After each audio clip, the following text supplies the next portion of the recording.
It may be hard to start another session late afternoon. It seems also to be hard to get the people in, but I would like to start that we are not running too late. My name is Werner Mohr. I'm with Nokia Siemens Networks and the coordinator of the FINSENY project. And I would like to give you an overview what we have done in this project. And as the title is saying, how can the future Internet enable smart energy?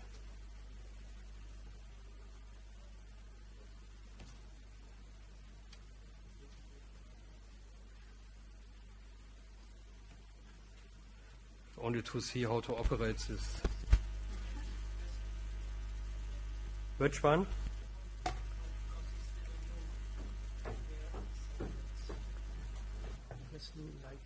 Which one I have to press? Okay, so this disappears, and now you can go with these two. Advance and forward and back. Okay, thank you very much. Yeah, at first, it's written in Spanish. It was another difficulty. Yeah, at first I would like to give a short motivation. Why are we doing this project? Then what is the basic approach in the PPP? And this results in the vision of the project and our mission. What do we want to achieve? We are looking at different scenarios in the smart energy domain and have also done some business modeling for this, and then finally some conclusions. Yes, why are we looking at the smart energy domain? In many countries, we are currently working to change the energy system. Like in Germany, we are moving out of nuclear energy, and there are also the objectives of European Commission to reduce CO2 emissions, to make systems more energy efficient. That means there is a big challenge. How can we solve this? Because here we are really talking about huge investments of hundreds of billions of euro. One mean for that is to go for more renewable energy sources. And that means that will also be decentralized energy sources. But many of them, like solar and wind, is volatile. Therefore, we have to cope with all these changes in generation. Then there's also liberalization in the market. And there are combinations of different action fields. That means there are different challenges what we have to address. And in order to do that, ICT is really the solution for that. We have to combine ICT with the energy system to solve all these challenges. Then, of course, we can ask ourselves, what can the Internet do for smart energy? The Internet basically is a cost-efficient information and communication infrastructure. It's a well-proven technology since now several decades. It's continuously being improved, and it's an open system, but there are, of course, also some limitations.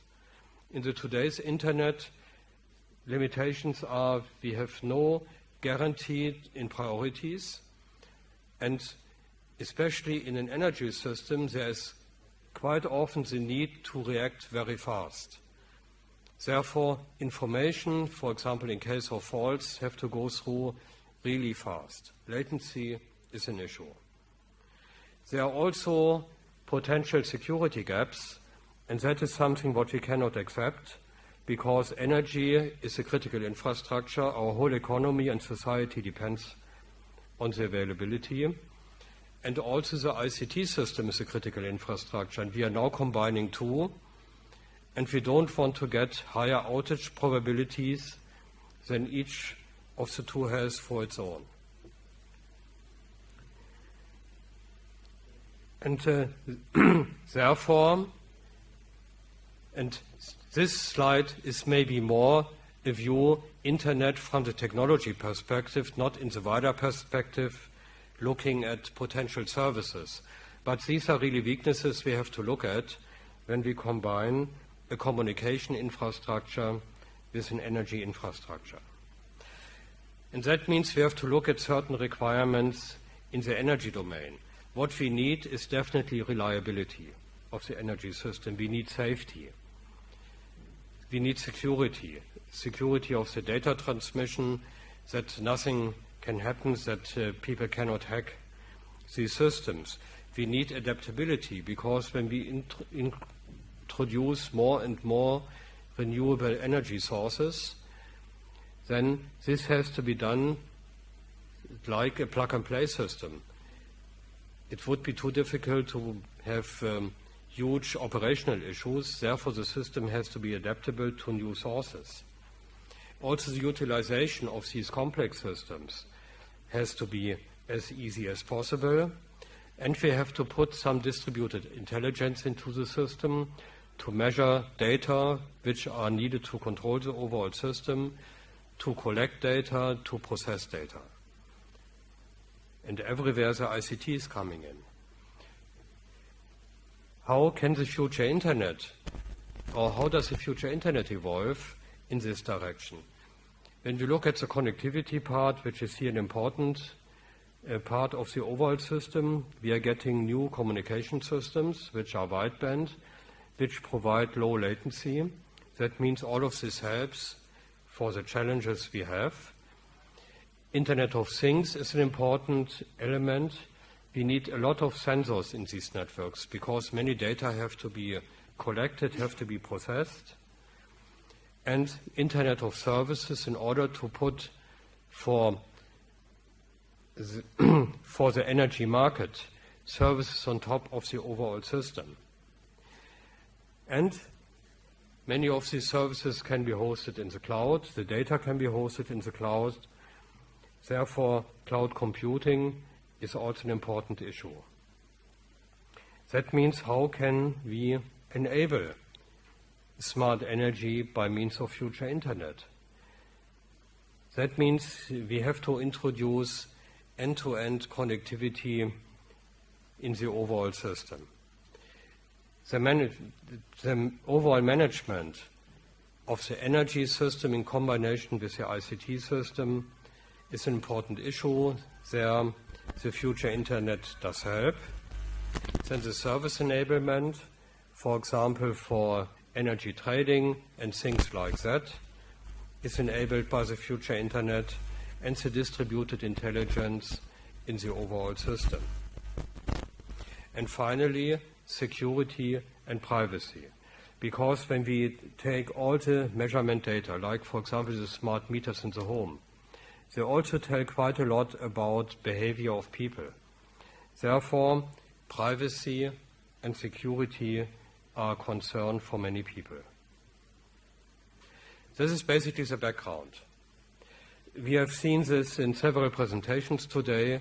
The basic idea of the future Internet PPP is that the overall platform should support as many usage areas as possible.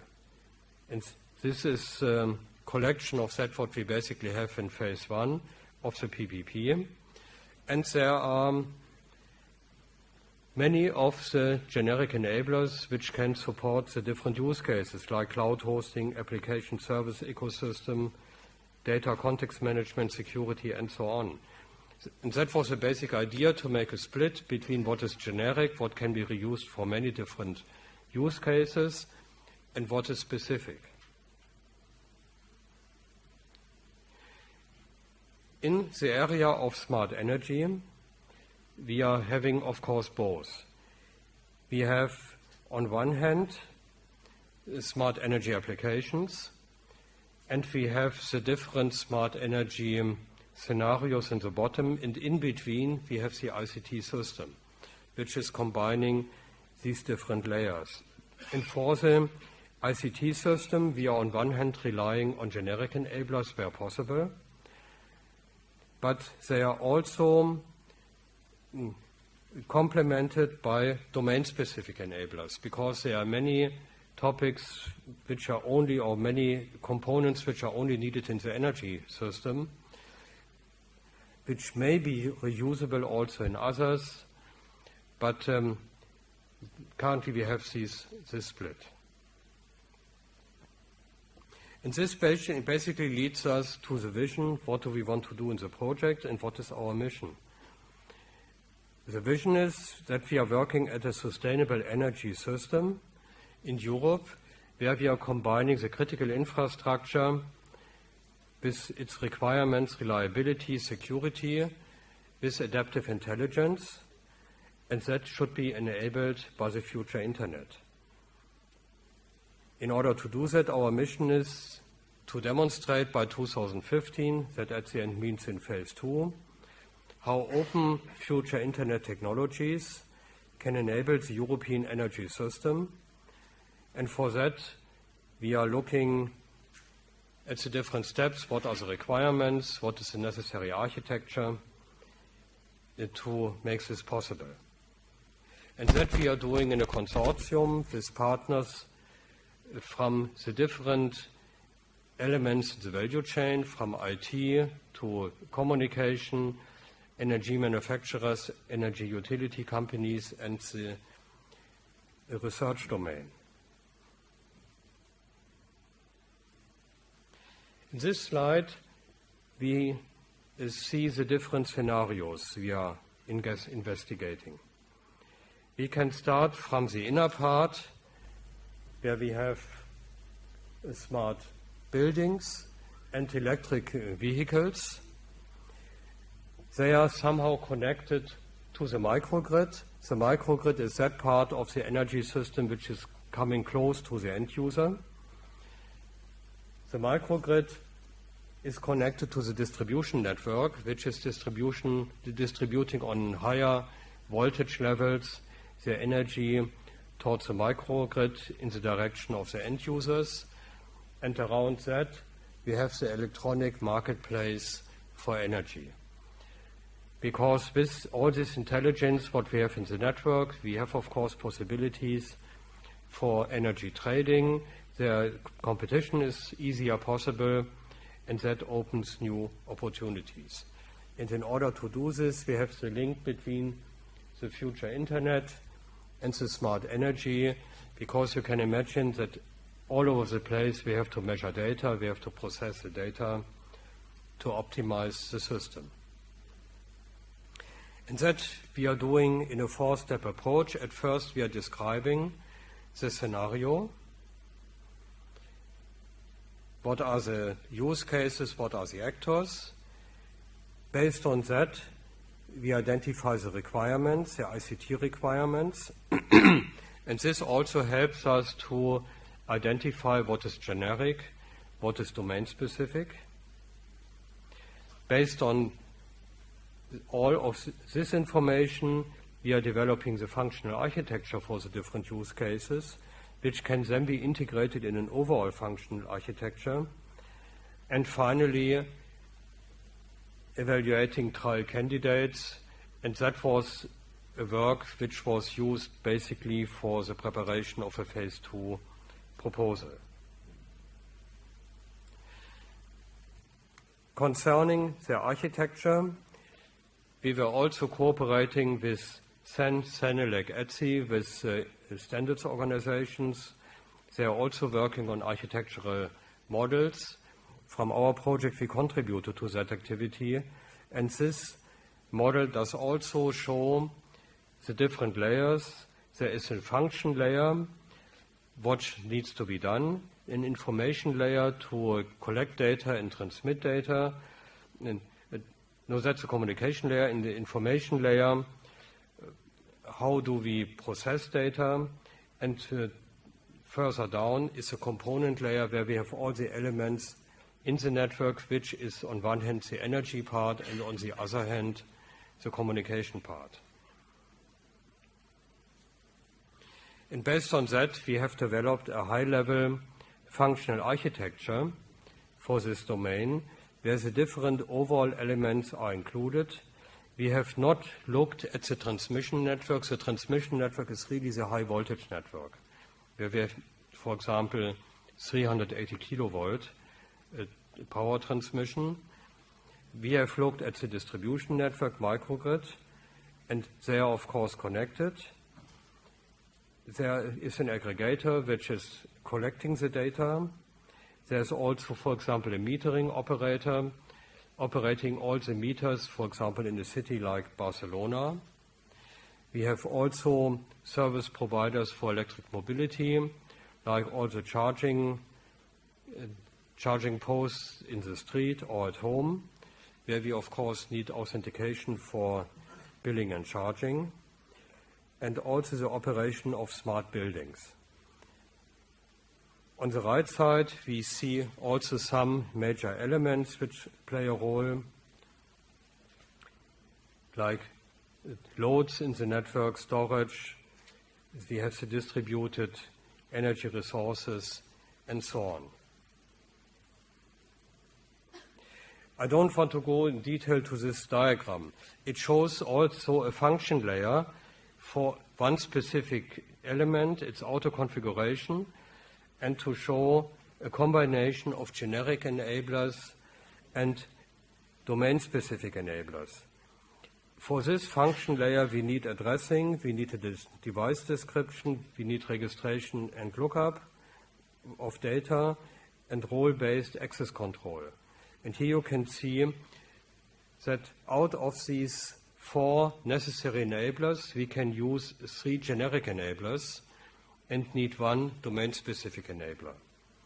And we have done similar evaluations also for other examples.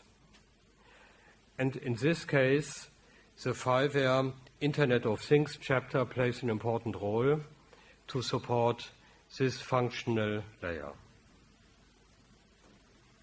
In the project, we also have looked at business models and market trends. And here I will only show some basic ideas what we are doing. There is from the Union of the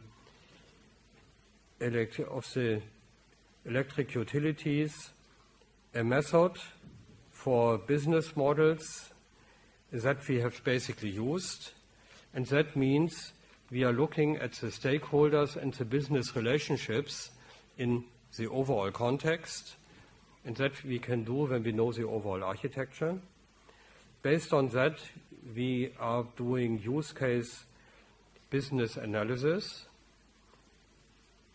How can the different FINSENY use cases be mapped onto the different functionalities, and what are the benefits for the different players? And it's important to understand the benefits because that gives potential business relations and also business opportunities. And finally, this method is evaluating the business opportunities.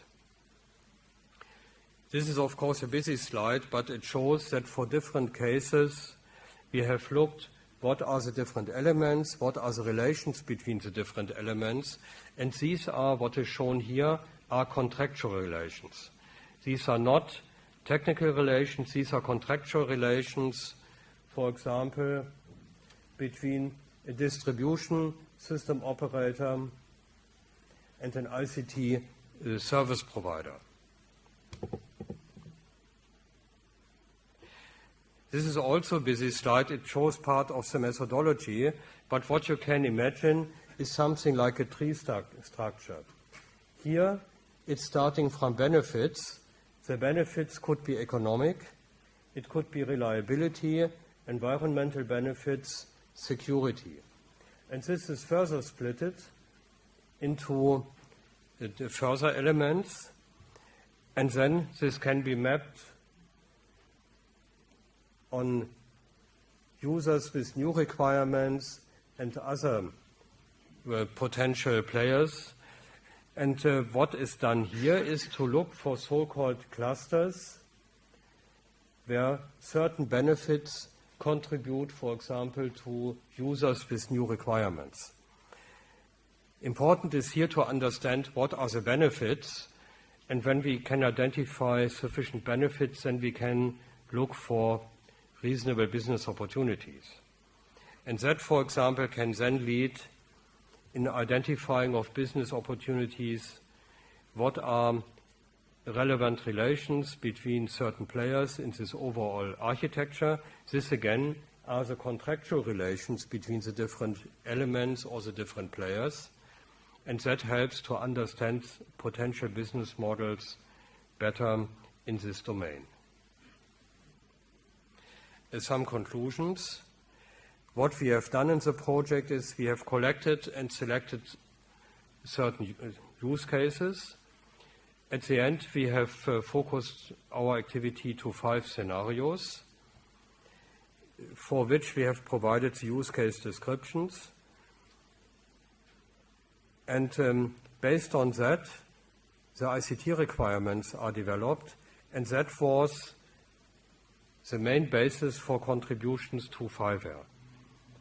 Because at first we have to understand what is really needed to implement the smart energy system, and then we can, and this is what basically happened, to discuss with FIWare what should be domain-specific, what should be generic.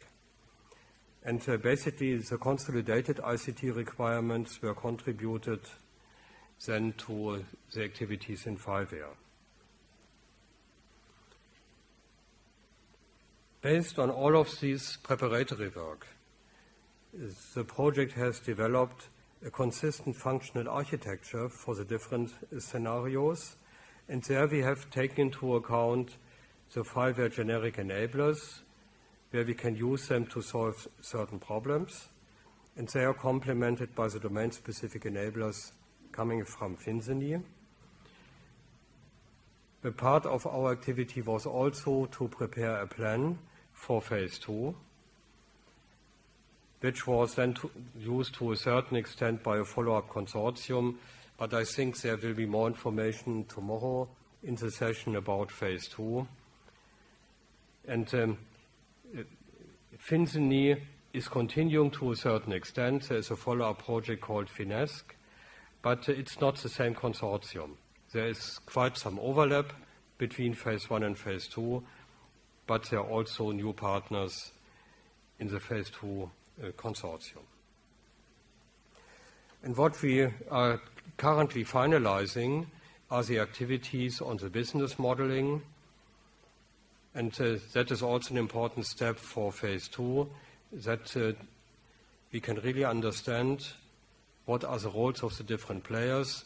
And my assumption is this will also be important for phase 3, when application developers will be involved, that they also can see where is a reasonable place where we can make a contribution. Yeah, and finally, we have a final event, 10th and 11th of April, and that we are doing in cooperation with EIT ICT Lab in Berlin. You can find more information at this link, and I guess the slides will be made available anyway. And we have also started, even before the project, a so-called Smart Grid Stakeholder Group with members which are going beyond the FINSENY consortium and also going beyond the future Internet PPP. And if you are also interested in these activities, you are of course invited also to join that. Yes, thank you very much.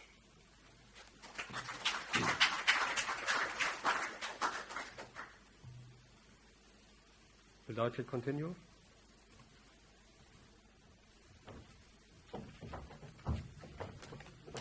Okay. Thank you. There are some problems. Yours is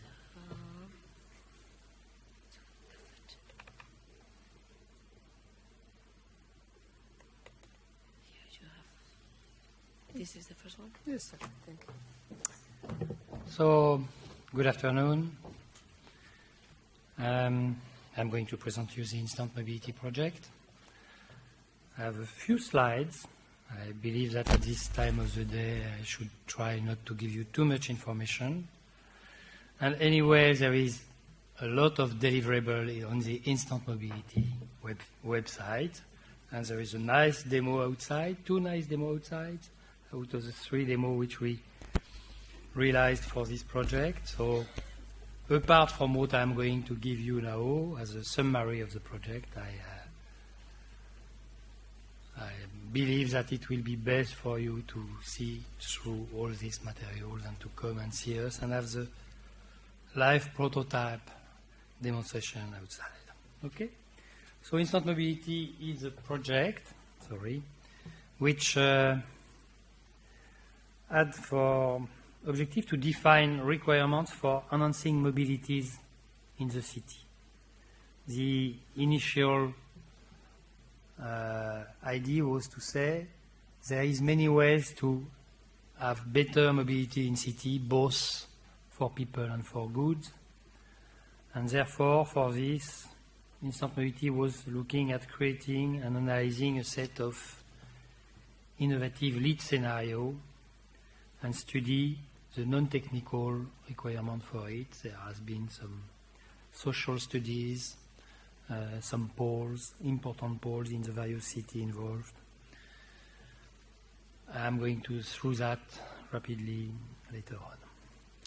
You have here the partners of the project, about 20 partners plus 5 associated partners. Within that, what is not completely obvious is that there is 5 cities which are ATTAC is Roma Transport Authority, Nice Côte d'Azur, we were in relation with them, ISBAC is Istanbul Transport Authority, Staten-Wexwegen is the Transport Authority for the area of Trondheim in Norway, and there is one associated partner which was Toledo City, which is Toledo City. So the point was to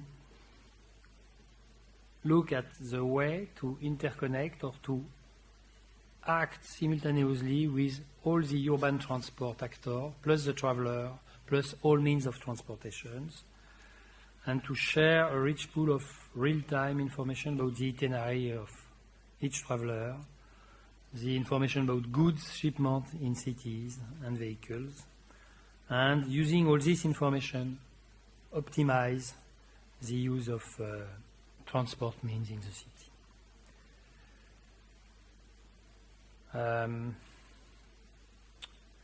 About generic enabler, finally we believe that we will be able to use 4 generic enabler. At the moment on the demonstration which is outside there is one in use, which is data handling for privacy.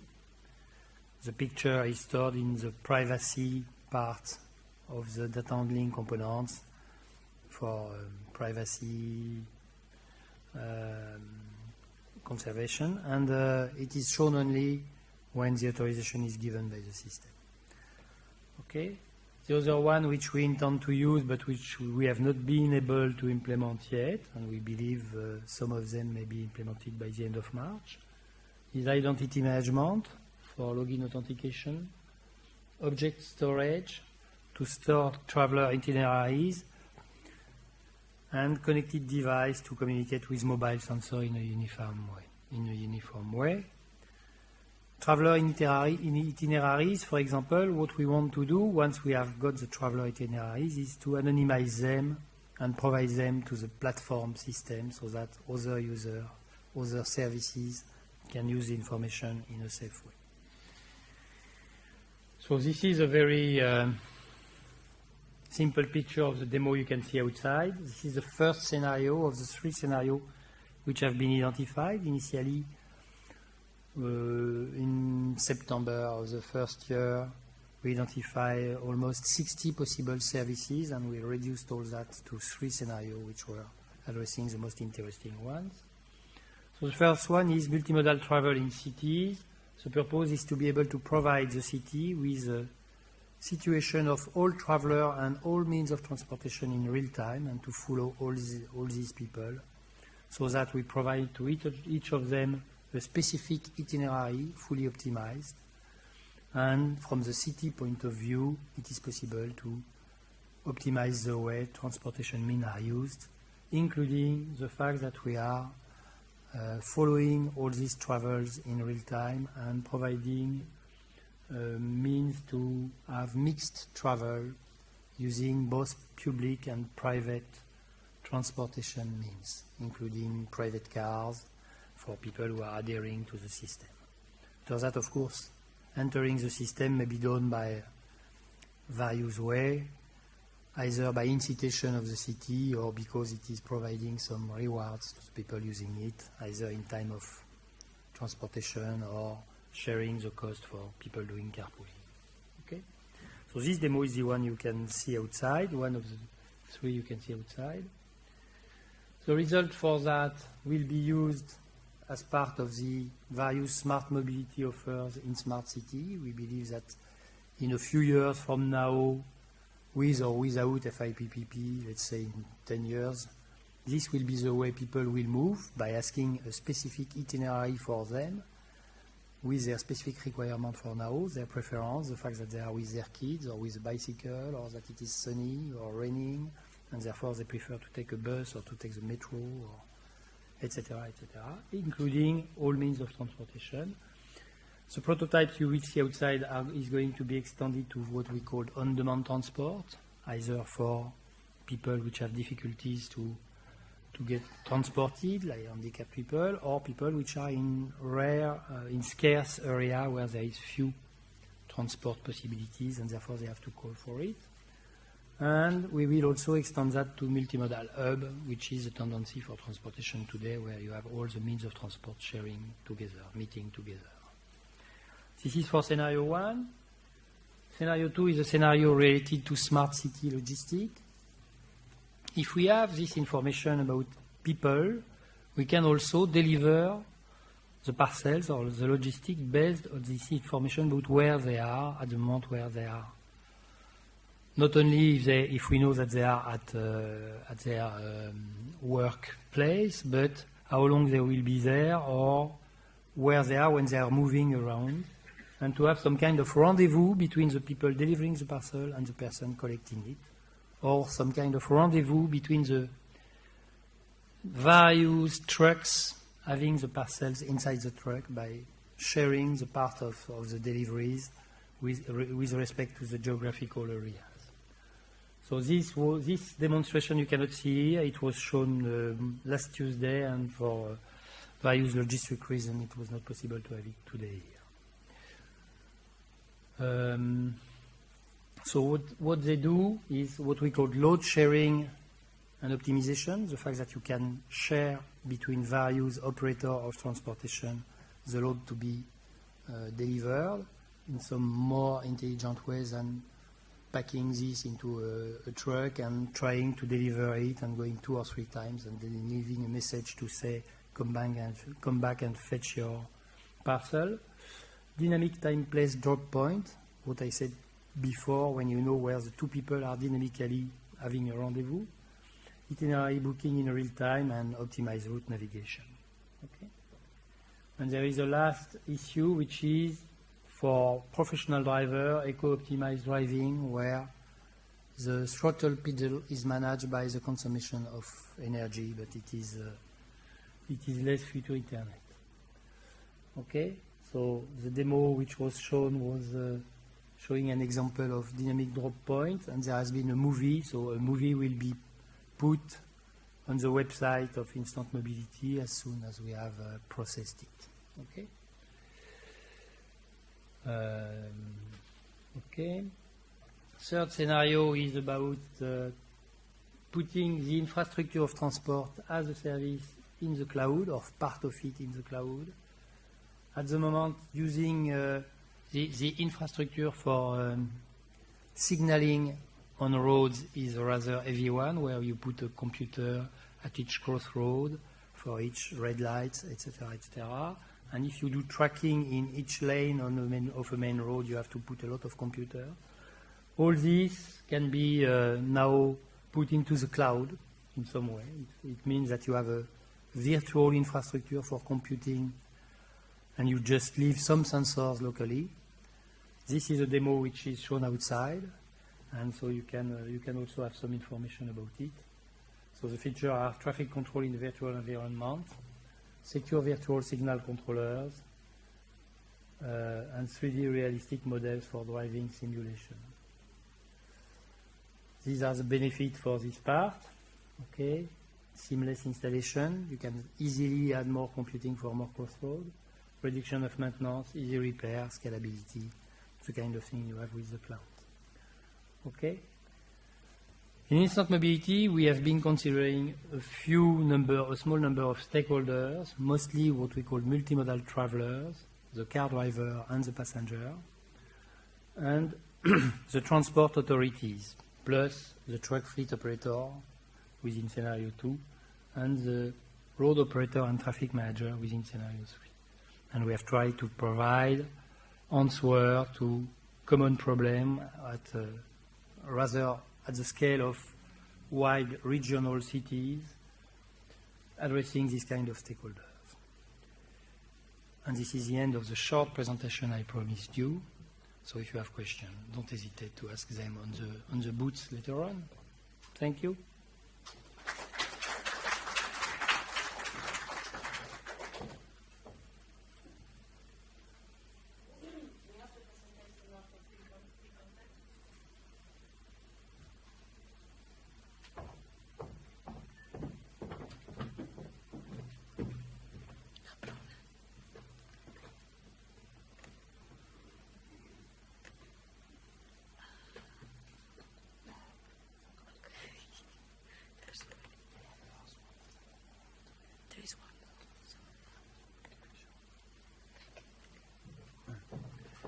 Hello everyone, thank you.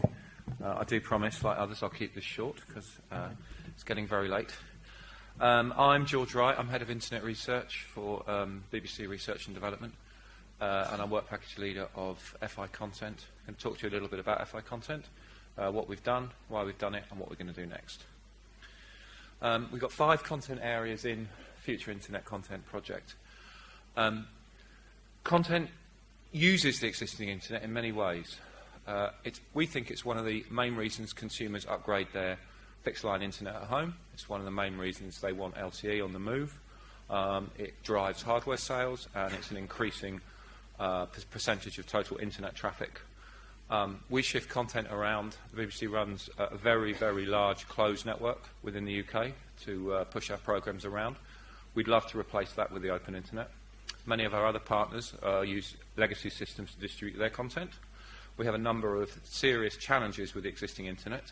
We think that these 5 areas, which take in everything from games, user-generated content, professionally generated content, business to business, and edutainment and culture, we think these represent the gamut of user services and content creation services. As part of this project, we aim to provide a specification of experimentation, provide inputs into the next phase of the PPP, and contribute to the overall PPP programme. We think that it's been a success so far. We've come up with a number of innovative use case scenarios, many generic enablers, some critical enablers, and we've set up a load of test beds. We've also taken part in a number of key events, both related to future internet, as well as in our business domains, IBC and so on. As part of this, Work Package 2, which is the work package I lead, is the content scenarios themselves, which kind of drive the project's downstream requirements. And we took a properly agile approach to this. Agile development in content creation companies isn't new. I mean, there are a number of highfalutin buzzwords to talk about Kanban or a Scrum or everything like that, but content mainly is created by teams, and teams working cross-border collaboration is something that the content industries know very much about. Television and radio, the early years of the invention of television and radio, there had to be cross-border collaboration because otherwise France's television signals would interfere with Belgium's. This is something that the BBC took a strong part in the early days of TV and radio, and we're going to continue to do it with internet. So as part of this, we've built a series of ways to collaborate, identifying of common features across our content areas, because on one hand, what do games have in common with television production? Well, it turns out when they're distributed over the internet quite a lot, there are the same concerns about user privacy, same concerns about access networks, same concerns about latency, and so on. We've taken initial steps to integrating functionalities, and as part of the project, we've attempted to create one story to summarise our use cases. We also have a number of demos outside. I hope you've seen some today, and they'll be there tomorrow, so you can see some of this stuff in action. One of the things that we were attempting to do with this was talk and observe users using our experiments and using our hypotheses. We've found when we've been trying to work with new forms of content and new forms of distribution in the past that users are very happy when they see their local TV station or they see the BBC logo or they see the Disney logo. they're kind of a bit nervous about criticising it. It feels too finished to them. They don't feel that it's natural. But obviously, with a user-focused approach to R&D, it's really important to evaluate what you're doing, because this stuff is cutting edge and it is something which is new to them. So within our first content area, games, Disney Research, who are leading this, and the partners decided to concentrate on mobile connected gameplay for the future internet. Increasingly, games consoles are connected to the internet. Increasingly, games are multiplayer. These use the existing internet. A number of the operators sit their own networks on top of the home internet with many disadvantages. You can't move your games from console to console. You have to log in a number of different ways. So doing it in a more fluid way is something which they've really been trying to tease out here. Moving away from the traditional games console and blending of virtual and real-world experiences to give location-aware or augmented reality, to aim at millions of users playing together in worldwide games experiences, which happens now with multiplayer online games.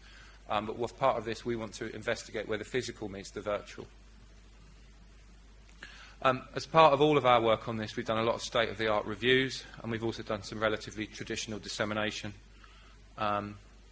Some of it's here, all of it's on our website, ficontent.eu.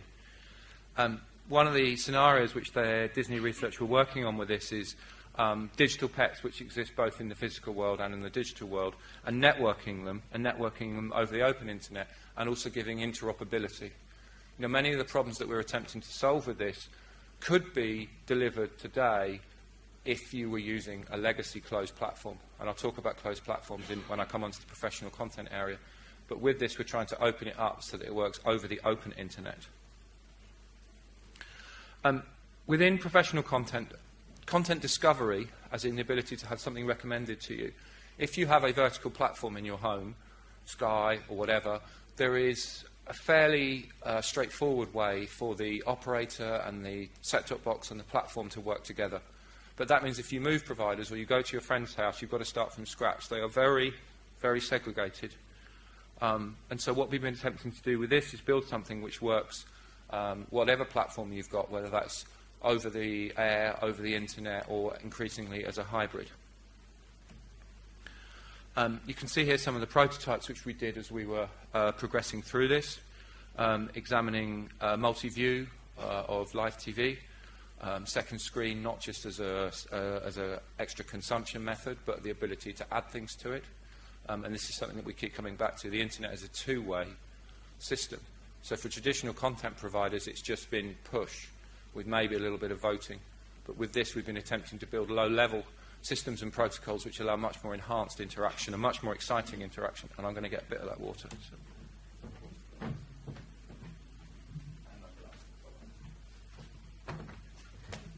Very thirsty, sorry. So I talked about content discovery earlier. If you are like me, you've signed up to a number of different VOD portals or a number of different media consumption platforms on the existing internet. The fact that you have to tell it time and time again that you do or don't like Fellini, you do or don't like the Beatles, that's really annoying.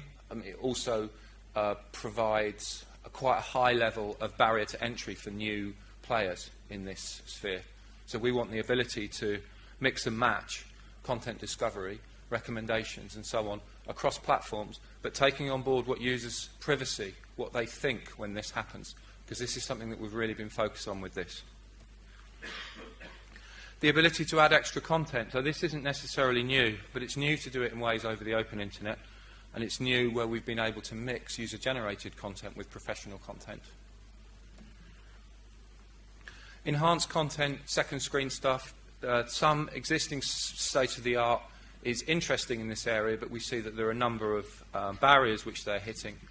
Increasingly, for example, a lot of second screen stuff is only around live content. And that seems odd, because as we move away from an all-live TV environment to a more video-on-demand market, the ability to interact has to come with it.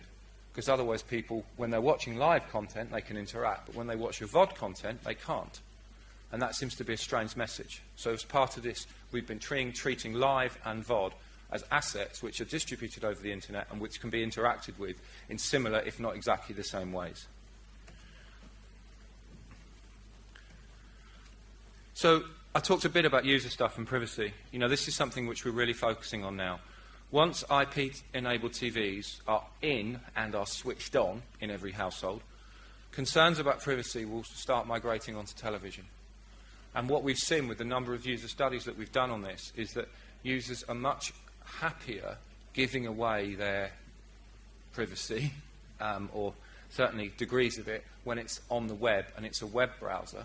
But as soon as it's a television screen, they have massively different expectations, both in terms of what is presented to them, because they're in their front room, their living room, and the TV, lots of people can see it. But also there's just a kind of mechanic of it. The TV doesn't know your purchase history necessarily, and you don't necessarily want it to, and you don't want to have to log into it. So how can you take an approach to privacy which is both pragmatic, fits with the legal framework with which we operate in Europe, but also gives people access to extra services and extra information? So we've been focusing a lot on transparency, on the ethical duty about users' data, and exploring ways to present this data in ways which doesn't scare them off, but gives them enough information. And this is something where the European Union, the European Commission, European countries can really take the lead on here. Because if we look at West Coast of America, where a lot of this competitive services are developed, concerns about user privacy are generally ignored. And the Data Protection Acts, where they do exist, are much lesser, have much less teeth. So with this, we've been actively looking at activity tracking, looking at what people will allow and what they won't allow, and where they'll share information and where they'll want to get paid for that information, and who trusts it and where it is held. We've been examining what the benefits are of giving people access to their information with a series of, you can see on here, this is one of our consumer VOD services where we've built a few extensions to it to give people extra information about what's happening. We also built diary studies to watch people using our services. So again, this stuff wasn't happening in labs, this was happening in people's homes with a number of different approaches to how we capture that, whether it was using the two-way path that's the internet to track by clicks, or using more traditional HCI observation and watching what people do and asking them to do diary studies. User-generated content. Increasingly, the barrier for entry for user-generated content is very, very low. The BBC is obviously a very big broadcaster, but the sort of cameras that we use now are not that different to the ones that consumers can buy in the shops for €100 in terms of quality. And obviously there's always a jump where at the moment what we call 4K, which is very high resolution, is coming, and that isn't something that consumers have got access to just yet. But just to put it quite bluntly, the average mobile phone, the camera on the average mobile phone is capable of recording at higher quality than we broadcasting. So one of the barriers about user-generated content in the past was the quality itself. Now the technology has caught up. What we've been looking at this is how the future internet will enable a properly two-way approach, where there's an event happening where people are adding value to it when they're there, and then we're linking it up and synchronizing it in sensible, open ways. So as part of this, we've done a series of studies, and I'll show you where we've been running our trials. They've been across Europe, where we built extra services alongside events and alongside visits to museums and so on. And we're actively feeding all this stuff into the core platform itself. High-end B2B services is relatively straightforward to explain. At the moment, most cinemas receive their films in the same way they did 50 years ago. Trucks with tapes rumble down roads. They give the tapes to the cinemas. That has two things. The first is it massively limits the choice that consumers have in that cinema, because there's only so many tapes. There are literally only N amounts of prints of a new art film available. And if the tape isn't in the cinema can't show it. So building a digital cinema where we can replace either trucks or in some of them high-end sat links with open internet is something which will benefit all consumers, cinema operators, content providers. So we've had a couple of use cases for this, which is streaming live alternative content into cinema at very, very high bit rates. And this was one of the first feedbacks that we had for the core platform, was that obviously a lot of other usage areas are looking for low latency and security, but we're also looking for huge throughput. Huge throughput, please. We would love 300 gig a second. Thank you. Because this is the sort of thing that high-quality content demands, especially if you've got a multiplex with a number of different cinemas in it. So it's that kind of exponential leap that's needed, is the sort of thing that we're explaining was part of this. Another use case was streaming from an archive of feature films. So the trucks don't have to go there, so there's much more choice. So everyone, no matter how local or small their cinema, can have the same choice of high-quality professional content as if you happen to live near one of the best art cinemas in Barcelona or London. And our final use case, education and culture. I think it's a kind of no-brainer, really, that education, the internet for education is obviously one of the key drivers, but mixing existing physical places with internet access beyond just that thing where you walk around a museum and there's an audio book, and if you go the wrong way it gets very confused.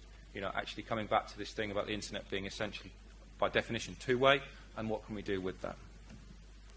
So we've been looking here at content discovery on multiple devices, so you don't have to have the expensive thing that the art galleries bought, and if someone steals it, you don't get to listen, because everyone's got a device on them now that can do that playback. How do we synchronize the content with where the person is, with what the content is in the museum? Looking at live multimedia creation and content augmentation if people are at an event, about collaboration, sharing and communication, and then editing, enrichment and presentation. So there's some architecture stuff in here, but I have to say it's 6:25. So anyone that wants to hear about how we have been feeding into this, we think we've been very good corporate citizens as part of FI content, as part of the PPP. We think that we have been feeding back some quite sophisticated, complex enablers, both specific and generic, into the architecture of FIware. We have worked with SMEs or existing cloud providers where this was sensible, and we've taken this kind of dual stack approach. Stuff that's there now that we can use in order to do our demos, whilst feeding into the ongoing work of FIware to create a platform that's better for all of us. We've got a sensible architecture. Philippe, who's here, will be happy to explain, I'm sure, in more detail than me. Content prototyping, showing the stuff, some of the stuff that CC's up here. This is one of our work package, where we've been demonstrating these relatively sophisticated concepts that we've deduced and examined by talking to users, building things which can then show these in action, and throwing them away if they don't work. You know, part of the way that we approached this was a low barrier to entry for our new features, but quite a harsh cycle of throwing them away if they didn't work. And that was an interesting approach when you've got 20 different partners, each of whom are waving for their specific feature. But it was something that we think we've come up with a better outcome as a result. This was where we took a fairly linear approach to doing this, because we had to, because we've taken an agile approach to the how the ideas get in, but at some point this has to be then fed through the various steps of the chain. And it's this kind of mix of relatively formal project management and agile that we think has made it a success so far. So a number of running prototypes, some of which you can see out here today, all built with different partners collaborating on them, all built with the future internet in mind. So as we approached the end of phase one, we started thinking about what we wanted to do in phase two, if we were lucky enough to get through there, and I'm happy to say we did. So thinking about test beds, what we wanted to do where, which ones would support us the best. We've got a fairly good spread across Europe of some FI content-specific test beds, as well as working with existing European testbed infrastructure. Coming back to our good citizens, we think we've been fairly good citizens working with FINSENY and FIware on the testbed database and kind of getting this stuff in front of people. And usual stuff around the FI-PPP program itself. So, that was briefer than I thought when I put them together. I'm sorry if I spoke too quickly, and I'm well aware that English isn't your native language for lots of you, and I couldn't have done that in Spanish. So thank you for following me, and I hope that was useful. Okay? Thanks.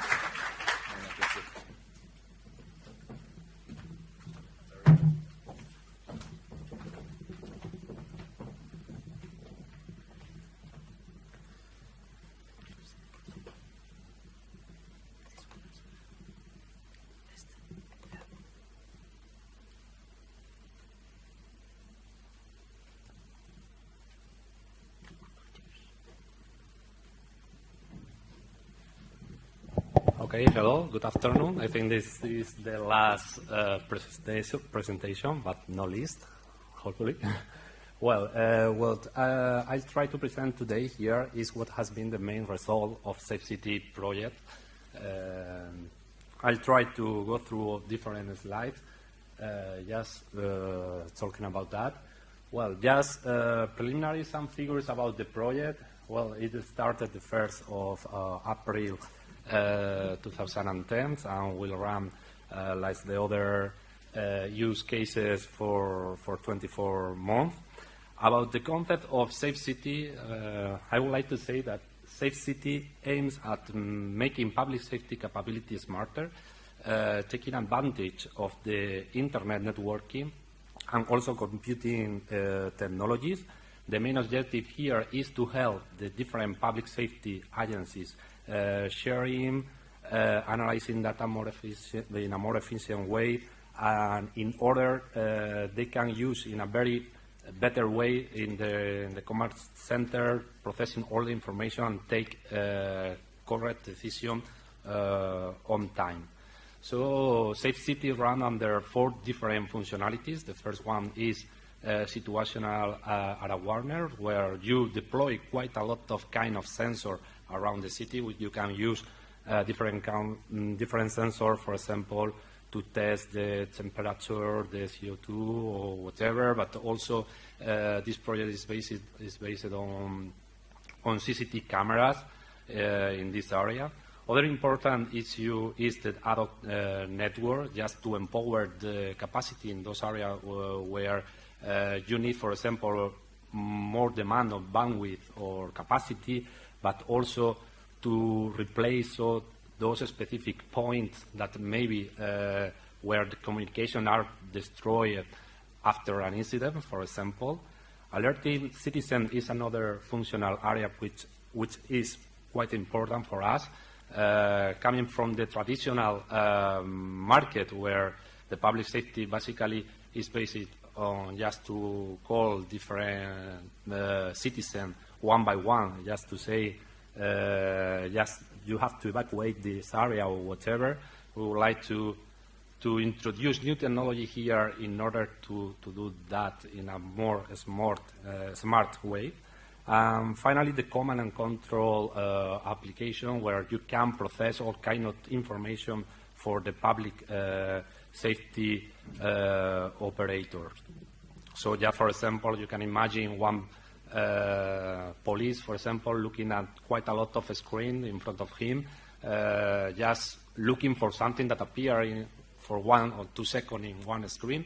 The objective here is just to apply video analytic and different processing capability based on video in order automatically you can say, okay, look at this screen. Here you can see that something strange happened or an incident. For example, one person carry a gun, for example, or 2 people fighting, or whatever incident is detected automatically.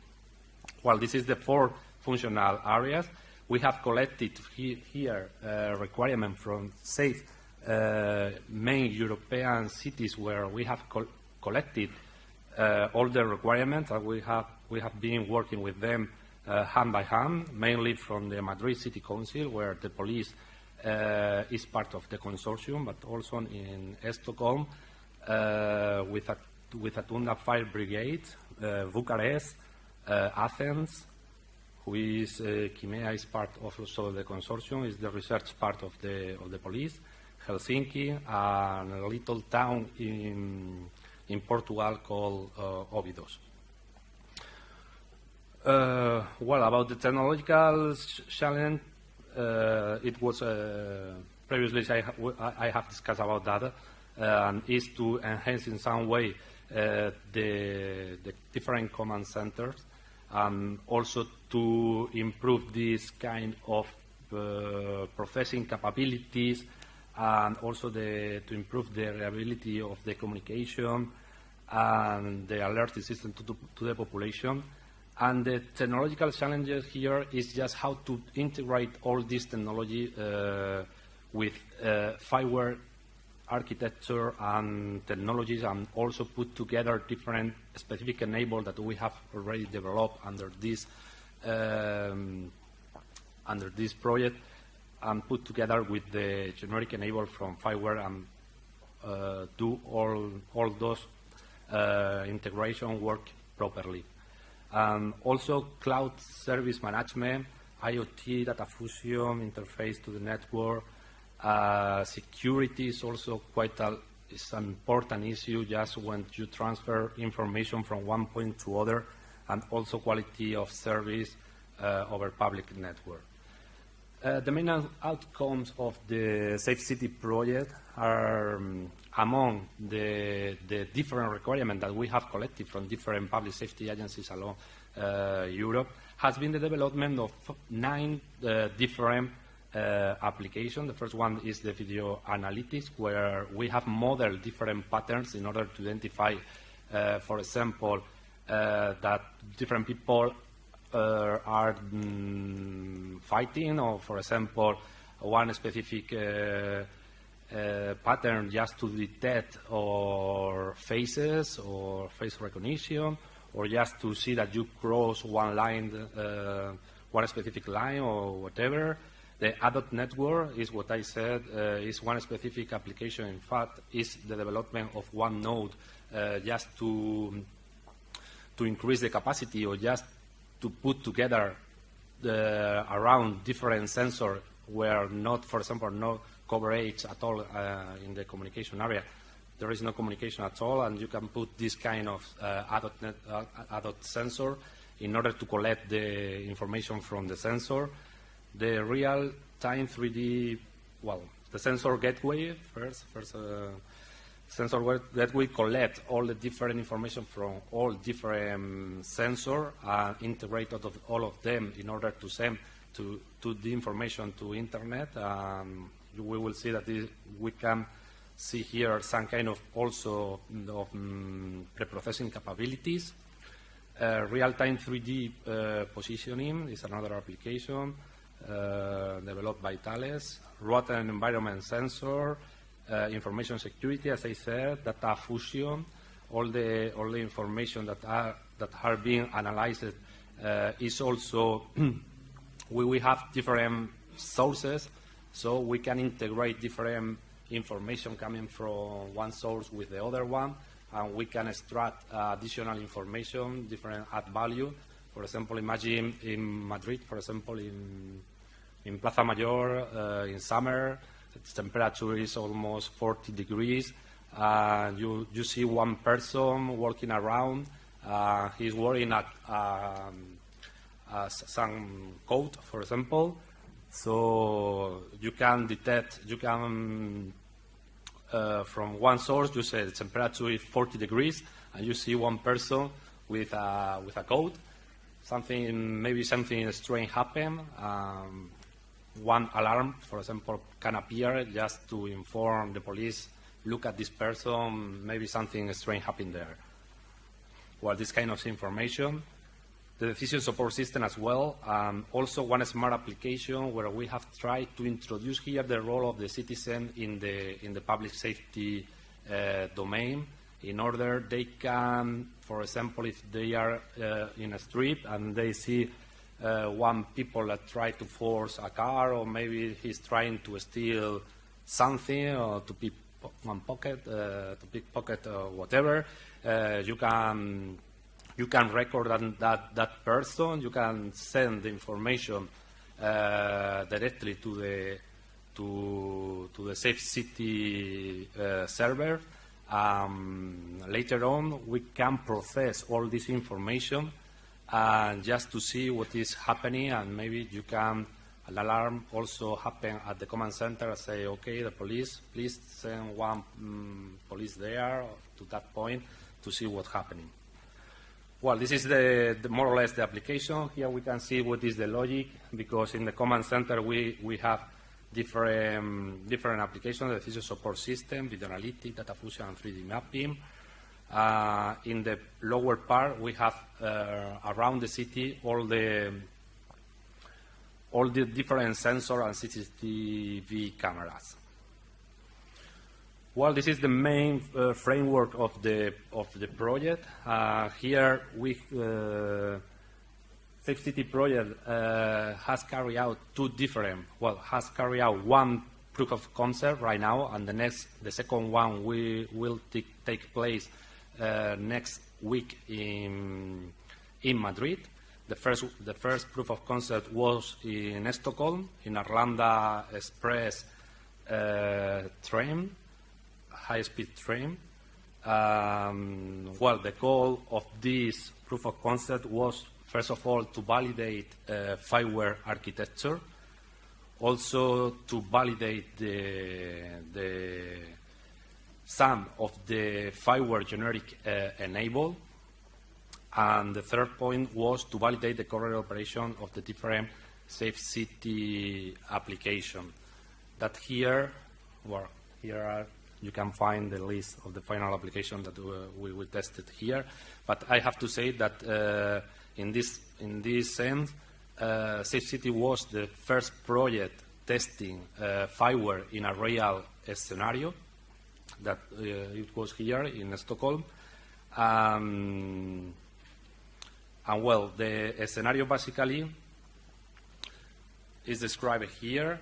The main fact was that a fire the scenario was a simulated incident, was a fire on the Arlanda Express high-speed train, as I said, in a tunnel. So as a result, different hazards appear around, like increase the heat, the lack of oxygen, different levels of, also increase the level of CO and CO2. And the main test here was to test how different sensors collect of this kind of information during the test, and just inform to the Ireland public safety agencies about what was happening inside in the tunnel. This here you can see the prototype architecture. We distribute quite a lot of sensors along the tunnel where the train was placed just to simulate the fire inside the train. All these sensors were connected to this gateway through ADOT network, because no communication were inside the tunnel. And this gateway carry out some kind of pre-processing activity over this sensor information, and send all the information over Internet through FIWARE testbed in Seville. Here we are in Stockholm. The data passed through until Spain, Seville, where different applications from SAFECITY were running there. The main application was the event processing, the data fusion, and the decision support system. At the same time, the decision support system was running remotely in 3 different command centers in Stockholm. Okay, here we can see a map of the train. Here this is the tunnel where the train was supposed to have the incident. Here we can see different ADOT nodes to relay the communication from different sensors to the command center. Here we can see some of the sensors that were spread around the tunnel in order to collect the different information like smoke, CO2 or CO, and so on. Here we can see a picture of the user interface. This is what operator was seeing. Here you can see different alarms that appear in one moment, and you can push, for example, from this sensor and just to configure whatever. This is the user interface. And here we can see what was in principle, the high-level architecture from where some kind of sensor were put in the tunnel, other in the train. And as I said, in the testbed in Seville, were quite a lot of applications running there. All the information collected from different sensors were sent to Internet to Seville in order to be processed using 3G networks. Well, this is the logic interaction between different applications. And here we can see the list of the generic enable that were tested during the test. Well, from different, this is the application, the rule-based engine, use the complex event processing, data fusion. Well, here you can see some of them were not possible to use during the proof of concept because FI-ware released at least these three generic enable only less than 1 month in advance to the proof of concept, so we have not time enough to carry out to introduce them in the POC. Here we can see one photo of the audience there, and here you can see the train and in the tunnel. All the sensors were over that part of the tunnel. Also, you can see here one firefighter go into the train. The smoke in the train that was detected by the application, and also we use, but it was not for one objective of the project, but we use different thermal cameras in order to see what was happening because the light was not very high there. Okay, what was the result? We have to say here that that the generic enable that we employ from FI-ware worked properly. In fact, we obtained the support of the FI-ware team during that night. Also, all the chain between sensor, processing capabilities about network, the gateway, all the information that were sent to Seville for processing worked fine, although we have to say that some packets were delayed, maybe more than expected in some cases, but the distance is quite far away one point from another. Some of them was also lost. Here we can see a picture with the final number of alerts that we received from smoke, for example, high temperature, CO2 level. We have to say that the average delay between, for example, detection, for example, of CO2 level was too high until it was reflected in the decision support system. It was at least between 1 minute and almost 2 minutes in some cases. So it shows some latency there in some case. But the main issue was also that we were using 3G network, and maybe there was quite a lot of people in the same cell, so it can help maybe to the result.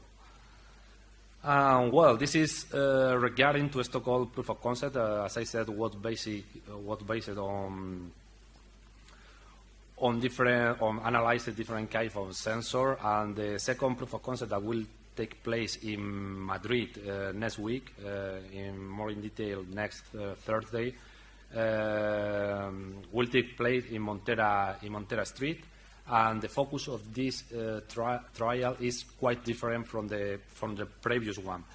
This one is more focused on the use, analyze different behavior of people in the street, and the main objective is to continue validating firmware and different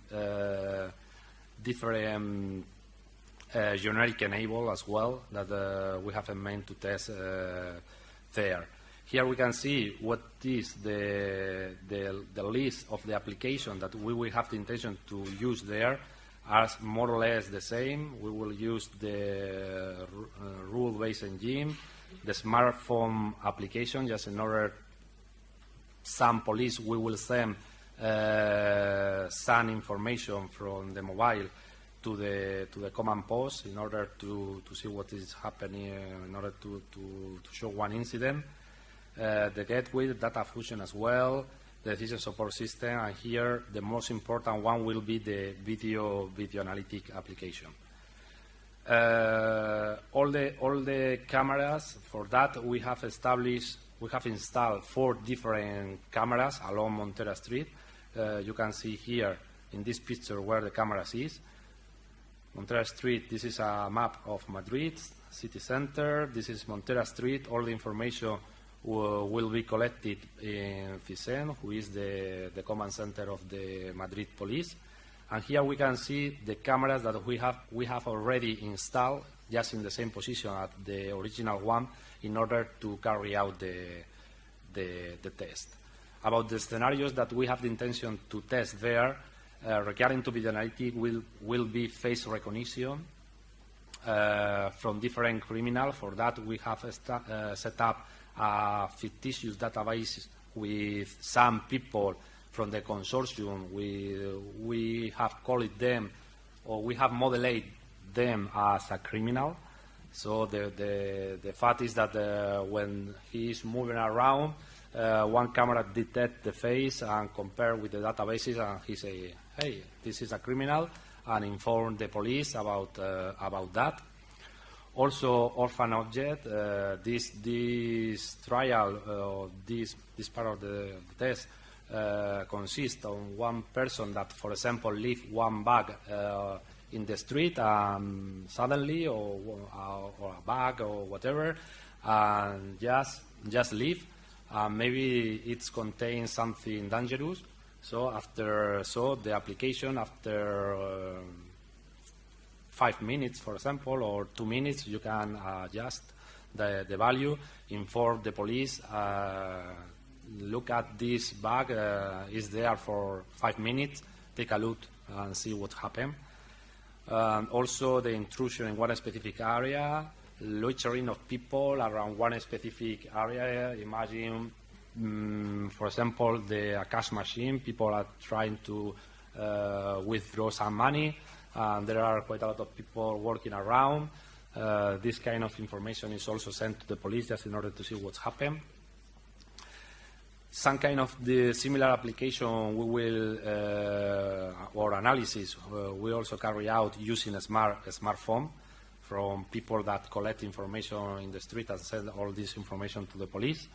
The 3D modeling, detecting crowd in some specific areas of the city, and also some mix of scenarios, just saying this part. Okay, you can see here what is the high-level architecture of the application. Will be again in firmware testbed in Seville.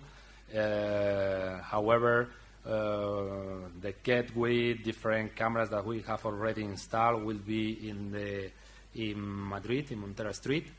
One specific camera will be put in one specific place just for face recognition, face detection. And also, we can find different smartphone people sending information from a smartphone in order, and later on, this information will be analyzed for the video analytic in order to see what kind of information is sending the people. Here you can see some of the generic enablers that we have the intention to use there. But as I said, this test will be the next week on Thursday, the 7th in Montreal. So all of you that are interested to participate here or just to see this proof of concept, put in contact with me personally. We will see how you can collaborate or you can be there. This is the consortium. We are 14 partners. Well, that's all. If you have any question or something.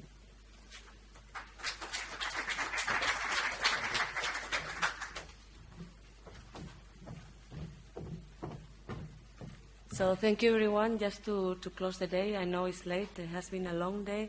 So I have to say thanks to the audience that is left here tonight, also to all the speakers. It has been, a lot of information, but obviously it has given a very good view of what has been done during phase 1. Tomorrow we have a completely different day. It starts at 9 in the morning until 3:30. We will have 2 workshops and 2 panels, so it's supposed to be much more interactive. We will have first time in the morning the fiber workshop and the Infinity workshop after the coffee break.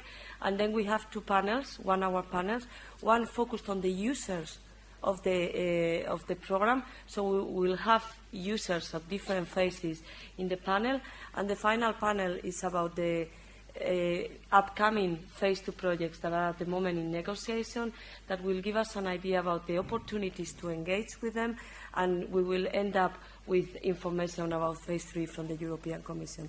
Thank you and have a good night. Bye.